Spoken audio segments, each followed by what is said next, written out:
নিৰ্বাচনৰ আগত 6টা জনগোষ্ঠীৰ জনজাতিকৰণৰ প্ৰক্ৰিয়াটো সম্পূৰ্ণ কৰি হিমন্ত বিশ্ব শৰ্মাই দেশক প্ৰত্যাহ্বান জনাইছোঁ। যদি সাহস আছে, যদি শক্তি আছে, যদি 6টা জনগোষ্ঠীৰ প্ৰতি দায়িত্বৰ দায়বদ্ধতা আছে, নিৰ্বাচনৰ পূৰ্বে নিৰ্বাচনৰ আগত 6টা জনগোষ্ঠীৰ জনজাতিকৰণ কৰি দেখক। এইবোৰ প্ৰতিবেদন দিয়া কাম বহুদিনৰ আগত আপোনালোকক নিৰ্দেশনা দিছিল, আপোনালোকে নাই দিয়া, কাৰণ নিৰ্বাচনলৈ বাট চাই আছিলে। এইটো আমি জানো যে এইটো কামেই আপোনালোকে কৰিব, সেইকাৰণে আমি প্ৰত্যাহ্বান জনাইছোঁ।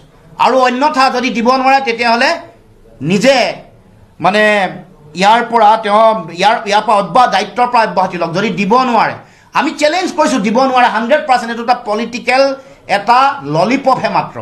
আমি প্ৰত্যাহ্বান জনাইছোঁ অসমৰ মুখ্যমন্ত্ৰীক, তেওঁ নিৰ্বাচনৰ আগত 6টা জনগোষ্ঠীক জনজাতিকৰণ কৰি দিব পৰা প্ৰক্ৰিয়া সম্পূৰ্ণ কৰিব পৰাকৈ তেওঁৰ কোনো সক্ষমতা নাই বা তেওঁ নকৰে। এইটো এটা ৰাজনৈতিক কেৱল মাত্ৰ এটা কাচৰাজিহে। এইটো যে নিৰ্বাচনী টোপ হয়, এটা ললিপপ হয়, আৰু নিৰ্বাচনৰ বৈতৰণি পাৰ হোৱাৰ যে এটা কূটকৌশল, সেইটো স্পষ্ট ৰূপত প্ৰমাণ কৰিছে।